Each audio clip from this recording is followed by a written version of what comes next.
تم نے انکار کیا کہ مجھے سے مٹی سے پیدا کیا، مجھے آپ سے تکبر کیا.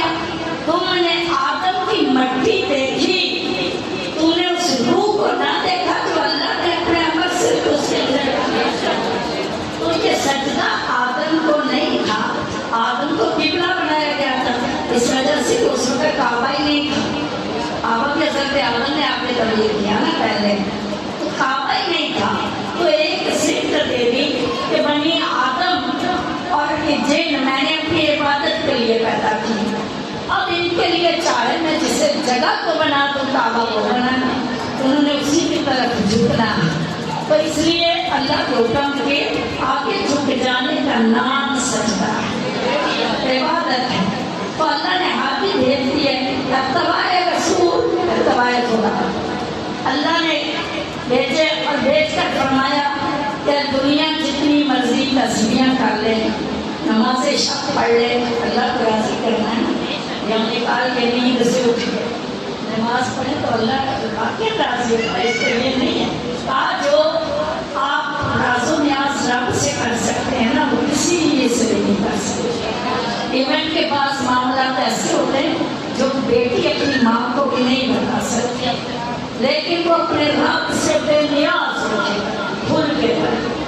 تو رات کی طریقے میں اٹھ کے جو اللہ کی بارگاہ میں آتا ہے تو رب کہتا ہے میری رحمت کے دروازے کھل گئے.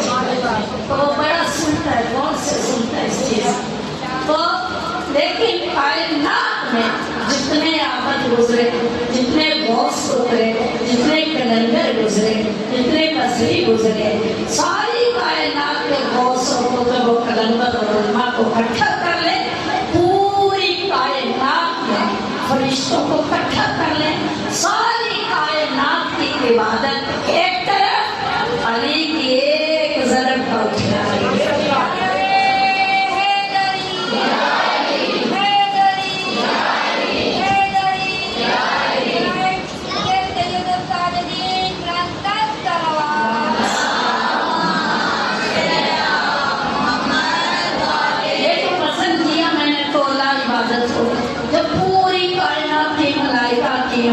کی عبادت کو تولا تو علی کی ایک ضرب بزمی نہیں. لیکن جب عبادتوں کی زینتوں کی تلاش نہیں، عبادتوں کی زینت کی تلاش میں نکلی تو مجھے کائنات میں فقط ایک ہی ذات نظر آئی جسے زین العابدین، وہ بلند ہستی، اتنی بلند ہستی کہ اکثر میں مثال دیکھی ہوتی ہوں کہ کوئی پرائمری پاس گرانا ہو تو میڈل پاس والے زیادہ تعلیم یافتہ کہلاتے، میڈل والے ہوں تو میٹرک والے کہلاتے، یہاں سارے ہی پی ایچ ڈی ہوں.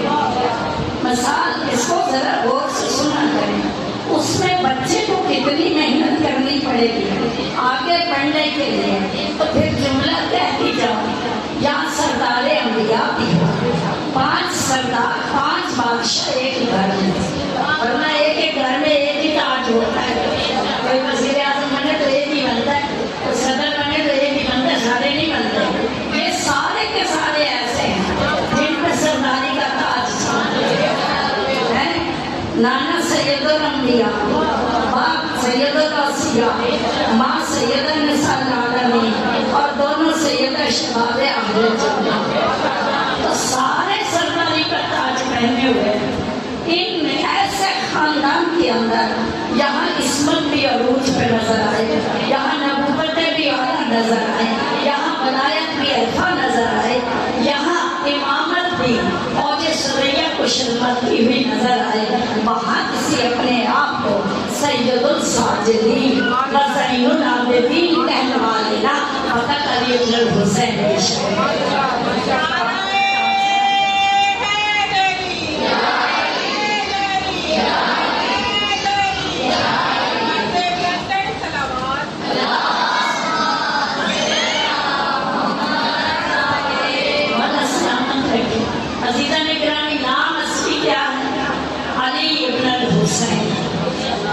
ماں کون سی ہے؟ شہر والوں. خاندان نے کہا کہ کون سے؟ نوشیروان عادل، ایران کے بادشاہ. سمجھ آئی؟ تو شہزادوں کا نواسا، بادشاہوں کا نواسا، ادھر سید البطحاء، سید العرب، بنی ہاشم کا روشن چراغ، ننہال میں بھی بادشاہی، ننہال میں بھی بادشاہی، کہ شان کے مالک ہیں۔ کہ جناب زینب نے جب کہا تھا نا، بی بی کے شان میں جملہ کہہ دیا کہ سجاد مجھے اجازت دے کہ میں یزید کو ایک جواب دے سکے، کہ یہ بنا وہ تانے مار رہا ہے کہ میں فتح یاب ہوں۔ تو امام سجاد نے دیکھا کہ بی بی تو مردوں کے سامنے، بابا کے سامنے کبھی نہیں بولنے کی، تو آقا ذاتی اے میری پھوپھی اماں، کیا آپ ان کے سامنے بات کر سکیں گی؟ یعنی لہجے میں کپکپاہٹ آ جاتی ہے بندہ جب کسی کے سامنے بولنا ہو، تو اس وقت کہا حق بات کرنے کے لیے سجاد تو بس اجازت دے، تو نہیں جانتا جرت میرے دہال کیا میرے سے عصمت میرے ننہار پہ گلشن پڑی، میں اس باپ کی بیٹی ہوں جو رتبے میں علی اور ان کی تو حیدر کرار کی عباس رہوں گی، میں عباس کی بہن ہوں، عباس رہوں گی۔ بی بی نے جملے کہے کہ جرت و شجاعت عصمت سب اس خاندان کا وطیرہ ہے، وظیفہ کوئی شان و شوکت ایسی نہیں جو اس گھرانے کی زینت تھا، اس گھرانے کو نہ ملی۔ تو جنتیں ان کے قدموں تلے، لیل و نہار ان کے تابع، سورج ان کی خادم، چاند ان کے پر پیچھے آتے ہیں، ستارے ان کے کمرے بنتے ہیں، اور جبریل جیسا سید الملائکہ بچوں کا درزی بن جائے۔ ایسے گھرانے کے اندر عصمت، زینت، سجدوں کا سردار علی ابن الحسین بن۔ اور یہ میں پھر جملے کہنے لگی ہوں، یہ القاب مولا کائنات کے، مولا سجاد کے، یہ کربلا کے بعد نہیں ہے، یہ کربلا سے پہلی 23 سالہ زندگی عبادت اتنے ناز میں پہنچ گئی کہ ہر کوئی آ کے کہتے تھا انت زین العابدین، تو عبادتوں کو زینت بخشنے والی، اور تو سید سجاد ہے۔ سید سجاد کا لقب کب ملا؟ کہتے کہ مولا ہر نعمت، جب بھی باپ کے پاس بیٹھتے پہلے سجدہ شکر کرتے، ماں کے پاس آتے سجدہ شکر کرتے، کوئی چیز کھاتے سجدہ شکر کرتے، کوئی بیماری جاتی سجدہ شکر کرتے، آفات کوئی مصیبت آتے کوئی پریشانی آتی چلی جاتی سجدہ شکر کرتے۔ کوئی نعمت کائنات دن میں کتنی مرتبہ سجاد کے سامنے آتی، پہلے سجدہ کرتے پھر اس نعمت کو تلاوت کرتے۔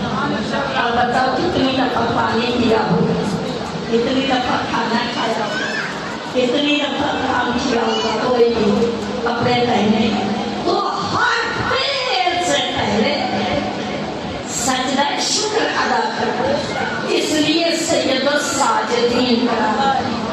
دوسری بات جو ان کی مثال دی جاتی ہے کہ اتنا سارا غم آ جائے، دنیا کے مصیبتوں کے پہاڑ ٹوٹ جائیں، ہماری قوم کو نہ نماز یاد رہتی ہے، نہ کوئی اللہ کا ذکر یاد رہتا ہے، گریا تو نہ ہے 24 گھنٹے، زبان سے وہ کہتے ہیں اللہ اللہ اللہ، مگر نمازیں چھوٹ جاتی ہیں۔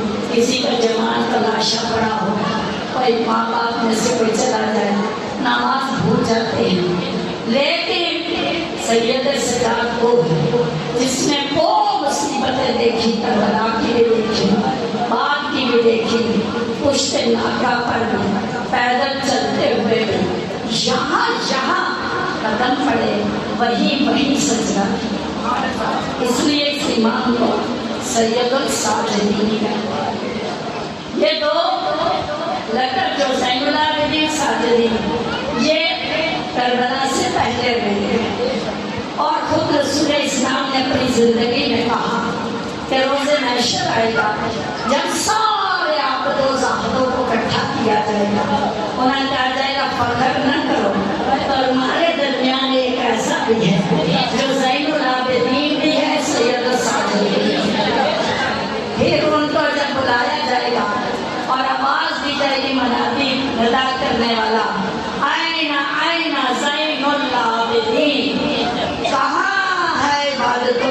فضیلت، تب چوتھے امام کو ایک نور کی سواری پر بٹھا کر نور کے ممبر پر لایا جائے گا اور ایسا تاج پہنایا جائے گا جس کی روشنی سے محشر روشن ہو جائے گا۔ اس لیے بڑا سلامت رکھے۔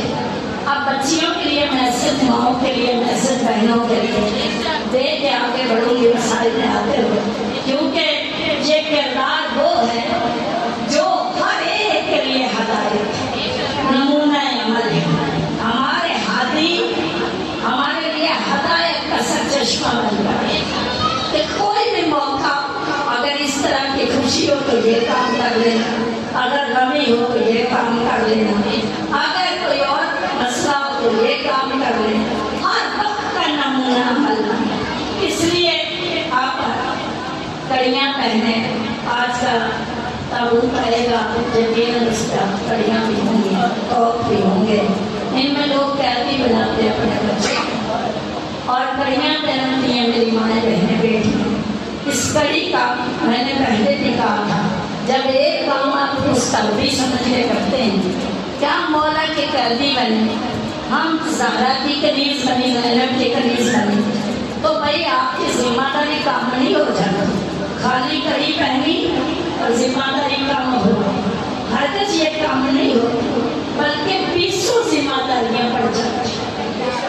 اب کیسے بڑے بڑے غلام ہیں، ہم نے مولا اس نیت سے پہنا ہم آپ کے غلام ہیں، بیوی اس لیے پہنی کہ ہم آپ کی کنیزی میں آ گئے، تو کنیزی میں آنے کا پتہ ہے کہ آج کے بعد ہم نے آپ کی بیعت کر لی، مال بھی آپ کا، جان بھی آپ کی، خواہشات بھی آپ کی، آج کے بعد ہماری کوئی مرضی نہیں چلے گی، جیسا آپ کا حکم ہوگا ہماری زندگی ویسے ہو جائے گی۔ یہ ہے غلامی۔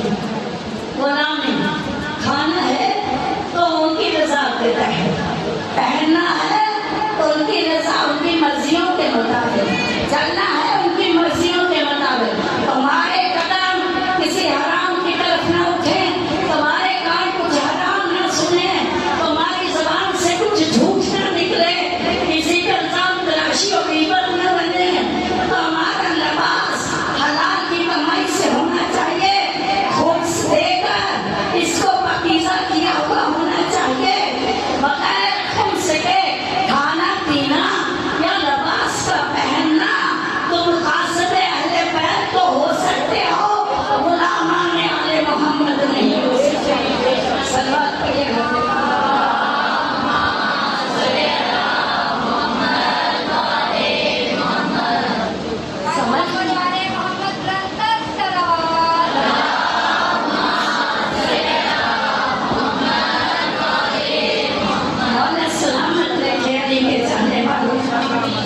ان مجالس کو اپنے لیے ہدایت کا جو منبع سرچشمہ بناتے ہیں، تو اس سے اپنے ہدایت کے قدم کو آگے بڑھائیں۔ میں ہمیشہ دعا کرتی ہوں اللہ ہر مجلس میں آنے والے کو صراط مستقیم کہ ان کے قدموں کو مضبوط کرتے مولا اپنے ذکر سے۔ جب بھی ذکر حسین سنتے مجلس کے اندر کے جملہ آ گیا تو کہتی چلی جاؤ، تو ابتدا کس سے ہوتی ہے، یا قرآن سے ہوتی ہے یا حدیث رسول سے؟ ایسے ہی ہے نا، ہر کوئی پڑھنے والا سوچتا ہے آج قرآن کو کہاں سے شروع کروں، آج کون سی آیت لوں، آج کون سی سورہ کا انتخاب کروں، پھر میں لوگوں کو سناؤں۔ یہ وجہ کیا ہے؟ قرآن کا حسین سے اتنا جڑا ہوا رشتہ ہے کہ سن 61 ہجری تک حسین قرآن کے قاری تھے، اب قیامت تک قرآن حسین کو پڑھتا رہے، وہ بتاتا رہے گا حسین کیا ہے، حسین کون سے کرتا ہے۔ تو عزیزان گرامی یہ مجلس سے درس ہدایت، اس لیے تو مظلوم امام یہ سارے کے سارے گئے ایک آپ لفظ سنتے، بے مارے کربلا، یہ صرف بے مارے کربلا ہے۔ یہاں تک سوچ رکھیے گا، لوگوں کے ذہن میں پتہ نہیں کہاں چلا جاتا ہے کہ پوری زندگی کے بیمار نہیں، اپنی پوری زندگی کے بیمار نہیں ہیں. مولا نہ مدینے میں پہلے بیمار تھے اور نہ بعد میں اتنے زیادہ بیمار ہیں. یہ صرف کربلا سے شام تک بیماری جو آئی ہے یہ بھی حکمت خدا بنی ہے. حکمت اللہ کی تھی جان بچانے کی، اور جان بچانے کے لیے کبھی کبھی اللہ موسیٰ کو کوئلے بھی کھلا دیتا ہے. حکمت ہے نا اللہ کی. کرنا چاہتا تو موسیٰ جیسے ہیرے جواہرات پڑے دھنگل اور کر لیتے بچے تھے، لیکن وہاں ماں نے تنور میں لکڑیاں ڈالی، بہن نے آگ لگا دی، موسیٰ نیچے پڑے تھے. وہاں آگ جلا کر بھی موسیٰ کو بچانا مقصود تھا، وہاں آگ کھلا کر بھی موسیٰ کو بچانا مقصود تھا. یہی حکمت کربلا میں اللہ نے دی، ورنہ امامت مٹ جاتی کربلا میں. اتنا بیمار ہوئے کہ نشیب آ گئی، مد ہوش ہو گئے، بے ہوش ہو گئے. لیکن وہی بیماری کربلا کچھ تو صدمہ کس چیز کا تھا. امام اتنے زیادہ مصائب کربلا والوں میں سے کسی مرد نے نہیں دیکھے جتنے ان دو اماموں نے دیکھے. باپ اور بیٹے اتنے دیکھے، امام زین العابدین اور امام محمد رحمہ. تو عزیزہ نے گرامی، یہ حکمت کیا کہ سارے مصائب کربلا کے شہادتیں ہوئی. ہر ایک کی جب نام نہیں لکھا گیا تو مولا سجاد رونے لگے، بابا کیا میرا نام ان شہیدوں میں نہیں؟ تو میرے مولا نے کہا اللہ کی حکمت ہے کہ تو جس سے نسل محمد چلے، تو نے بہت بڑا کام کرنا. ایک تو قیامت تک میری نسل کو زندہ رکھنا، دوسرا شام کوفہ وغیرہ یہ سارا جہاد تو نے کرنا. جب کوفہ شام کا نام آیا نا تو سجاد کا جگر کہتے ہیں کہ مولا اس وقت تکلیف ہوئی، اتنی شدت کا بخار چڑھا، اور یہ بخار تو اللہ نے کرنا ہی تھا، بیماری کو لانا ہی تھا کہ مت ہوش ہو گئے. اب ہوش آیا جب آخری رخصت لینے حسین گھر سجاد نے، اور اس وقت مولا حسین کہتے اتنے پیاسے اتنے خشک گلا ہو گیا تھا. امام حسین کے مسائل میں مجھے بہت تکلیف ہوتی ہے اس وقت جب کہتے میں آسمان کی طرف دیکھتا ہوں تو دھواں نظر آتا. امام خطبہ آخری دے رہے تھے پچھلے سال سے، تو امام حسین سے بولنا نہیں چاہیے، زبان لبوں سے چپک جاتی تھی، اتنے پیاس کی شکر. عطشان کس کو کہتے ہیں؟ عطشان جیسے اس کے بالمقابل ہے رحمان.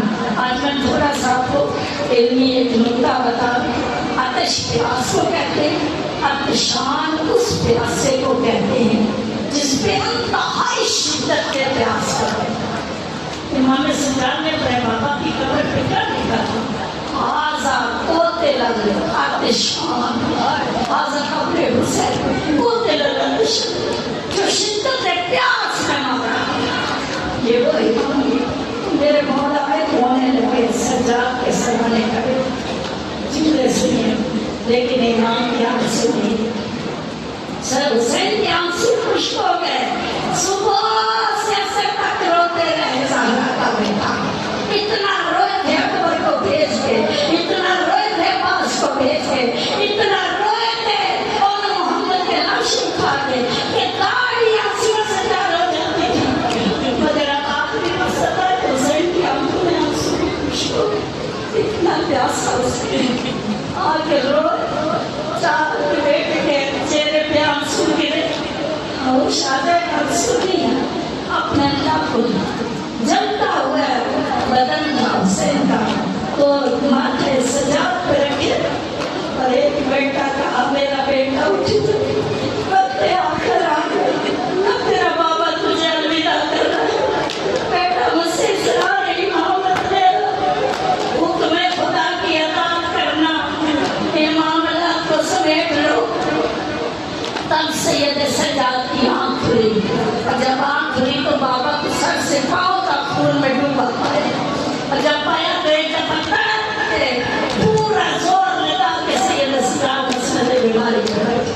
کہا بابا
آنکھوں میں آنسو آ گئے. ذرا صحرا کا تصور کریں, تپتی ہوئی گرمی کے اندر, شدید گرمی کے اندر تپتی ہوئی ریت جو سرخ پڑ گئی تھی, ایسی ریت کے اندر یہاں سایہ بھی انسان کا ساتھ چھوڑ گیا تھا.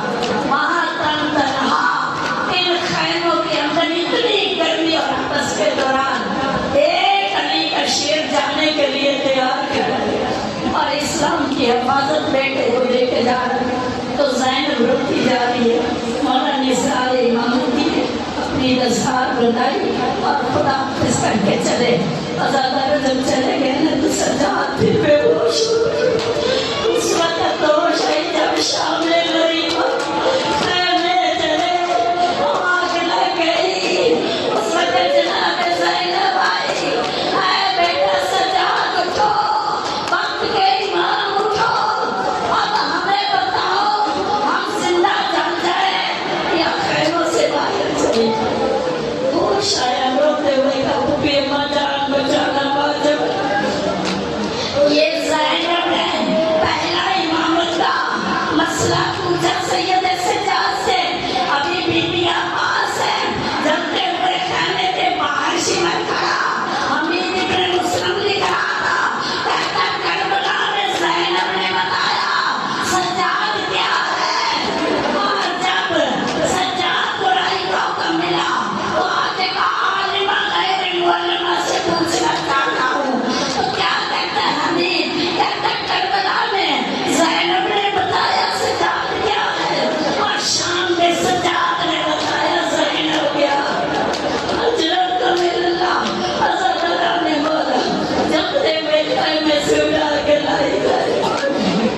کس طرح لائی, جیسے علی اکبر کو حسین لایا تھا. پاؤں زمین پہ خط کھینچ رہے اور پکڑنے والی زینب ایک دفعہ آواز دی, اماں فضا میرے سفروں کی ساتھیاں میرے ساتھ سجاد کو اٹھا لے. حضرت اللہ کے گرم ریت کے ٹیلے پہ رکھا, اور جب رکھا تو میں جب کی طرف رک کر کے کہا بابا تو مجھے کہا کرتا تھا سجاد بڑا غیرت مند ہے, اس کے سامنے کبھی ننگے سر نہ آنا. بابا میں مجبور, نہ اس کا بستر ہے نہ میرے سر پہ چادر ہے. اجروں کو ملا حضرت اللہ نے بولا وہی سجاد ہے. 11 محرم کو تو سلاسل پہنا دیے گئے, بیویوں کے گلے میں رسیاں باندھ دی گئی. آج جس بیوی کا دوسرا مصائب پڑھتے ہیں وہ دادی فضا ہے گی. ازاداروں وہ بھی پوری خاتون قدم قدم پر زینب کے ساتھ قیدی بنی, قدم قدم پر سجاد کے ساتھ روئی, رسیاں باندھنے میں مظلومی نے ساتھ دیا. ازادار چلا یہ قافلہ, کہتے ہیں انہوں نے بد وقتوں نے بیمار کو چلانا چاہا, باقیوں کو گھوڑوں پہ سوار کر دیا. سید سجاد سے چلا نہیں جاتا تھا. ازادار جب چلا نہیں نہ جاتا تھا تو جانور آہستہ آہستہ قافلہ چل رہا تھا. ایک دفعہ شمر کے زور سے پاؤں کھینچا, جلدی چلو میرا سجاد زمین پہ گرا. وہ گرنے لگی بی کی آواز, اور نام آزادہ, اس کی گردن چھن گئی, اس کا توت کھانا تھا. یہاں قدم رکھتا خون نکلا. اسی حال میں شام آ گیا. میں نے بڑا مختصر کی, شام آ گیا. یہ شام مولا جب بھی روتے تھے نا, وہ آپ بڑا مصائب سنتے رہتے, سید سجاد روتے کہتے جب کسی نے مدینے آ کے ملنا ہوتا نا, پوچھتا علی زین الحویلی کا گھر کون سا, تو اشارہ کر کے کہتے جس کی دیواریں خون نظر آئے وہ سجاد کا گھر جا کے دیکھ لے. پوچھتے نواز کوفی آئے, اس نے کہا مولا بس کیجئے, کتنا روئیں گے, آپ کی آنکھیں ضائع ہونے کے قریب ہوگی. ایک مرتبہ سر اٹھا کے کہا کوفی ذرا سوچ تو صحیح, یعقوب کا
کے اس باب ساتھ ہے.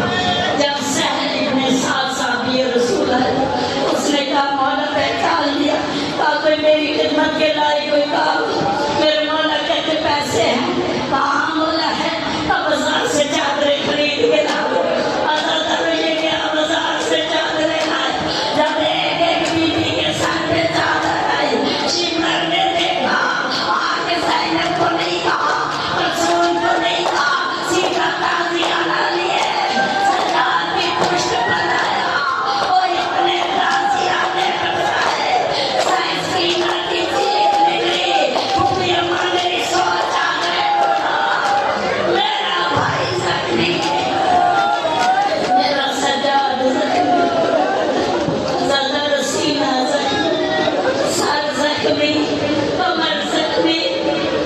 وہ سال قید نبھا کر جب سجاد رہا ہوگا رائے مدینہ میں، تو کہتے ہیں محمد انبیاء پر چچا ملنے کے لیے آئے تو دیکھا بیویوں کے سواریوں کے پاس پورا سا بندہ سر جھکائے بیٹھا، داڑھی سفید ہو گئی ہے. ارے آگے کہتے ہیں اے نامحرم بزرگ تو یہاں کیوں بیٹھا، میرا سجاد کہاں ہے. زدر پہچان نہ پایا، سجاد بڑی مشکل سے کھڑے ہوئے، آواز دی چچا میں تیرا بھتیجا پہچانو میں سجاد ہوں. زدر آواز سے پہچانا، محمد انبیاء کرتے ہوئے آگے بڑھے کہ میں سجاد کو سینے سے لگاؤ. آواز دی چچا میرے قریب نہ آنا، چچا میرا سینہ زخمی، چچا میری گردن زخمی، چچا میرا بازو زخمی. اجرت من اللہ. زدر سجاد اس حال میں 40 سال خون روتے رہے، 40 سال کب کب روتے. جب بھی روزہ افطار کرتے پانی سامنے آتا، ہر روزہ دار خوش ہوتا ہے. افطاری کے ٹائم ٹھنڈا پانی بھی، مگر جب سجاد کے سامنے آتا تو خون رو کے کہتے بابا تو پیاسا چلا گیا. جب سوا دیکھتے کہتے جانور کو پانی پلایا، وہ کہتے پلا دیا، پھر کہتے بابا تو پیاسا چلا گیا. اجروں کو مل اللہ. بس آخری جملے کہنا چاہتی ہوں. شام بن عبد الملک، میں کہوں گی عدالتی انسان، یہ تو خاموش گریا کرنا تھا، یہ تو کسی کا کچھ نہیں بگاڑتا تھا، اسے زندہ رہنے دیتے. ارے کیوں مار دیا گیا، کہا کہ اس نے زہر زین میں ڈال کر دی. امام سجاد کو گھوڑے پہ سوار کروانا، اس زین پر بٹھا کر امام کو جب سواری کرائی گئی تو میرے مولا کے بدن میں زہر سرایت کر گیا. زدر اور جملے کہنا چاہتی، کسی بھی ڈاکٹر اور طبیب سے پوچھ لو، سب سے